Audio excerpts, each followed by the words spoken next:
தன் நெஞ்சை கல் நெஞ்சு அப்படின்னு மாணிக்கவாசகர் ஏன் சொன்னாரு அப்படின்னு பார்ப்போம். மாணிக்கவாசகர் திருப்பெருந்துறைக்கு வர்றாரு. குருவை பார்க்கிறாரு. குரு கிட்ட போறாரு. குருவை வீழ்ந்து வணங்குறாரு. திருவடி தீட்சை பெறாரு. திருவடி தீட்சை பெற்ற உடனே அவருக்கு கிடைத்த அந்த இறை அனுபவத்தை அவரால் தாங்கவே முடியல.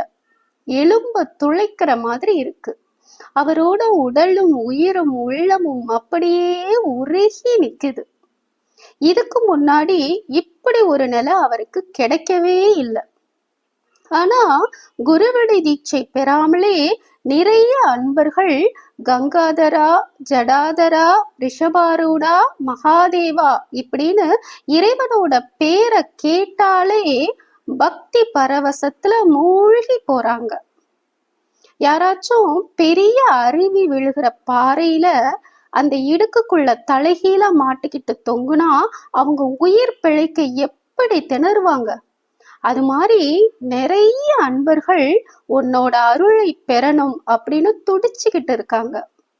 இந்த மாதிரி தீவிரமான பக்தி நம்ம கிட்ட இல்லையே அப்படின்னு மாணிக்கவாசகர் நினைச்சிருக்கணும். ஒருவேளை இந்த அன்பர்கள் மாதிரி இறைவன் பெயரை கேட்டதும் உள்ளம் உருகி நிற்கின்ற அனுபவம் நமக்கு கிடைச்சிருந்தா எப்படி இருந்திருக்கும் அப்படின்னு மாணிக்கவாசகர் யோசிக்கிறாரு. அவர்கள் மாதிரி உருகி இருந்தா நம்மளோட உச்சம் தலையிலிருந்து உள்ளம் கால் வரை உள்ள எல்லா உறுப்புகளும் மனசா மாறி உருகி நின்றுக்குள்ள, உடம்பெல்லாம் கண்ணா மாறி கண்ணீர் வெள்ளம் மாறி பாஞ்சிருக்கும்ல. ஆனா இது எதுவுமே நடக்கலையே. ஒருவேளை நம்ம நெஞ்சம் கல் நெஞ்சமா இருக்குமோ? நம்ம கண்கள் காஞ்ச மரக்கட்டையில செஞ்சதா இருக்குமோ?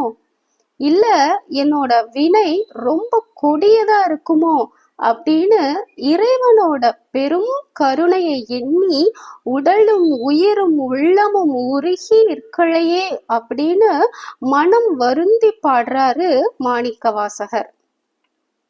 இந்த உருக்கம் குருவடி தீட்சைக்கு அப்புறம் மாணிக்கவாசகருக்கு தோன்றுது. இறைவனோட பெரும் கருணையை எண்ணி நம்ம உருகலையே அப்படின்னு. அதனாலதான் மாணிக்கவாசகர் நம் நெஞ்சம் கல் நெஞ்சமோ அப்படின்னு மனம் வருந்தி பாடுறாரு.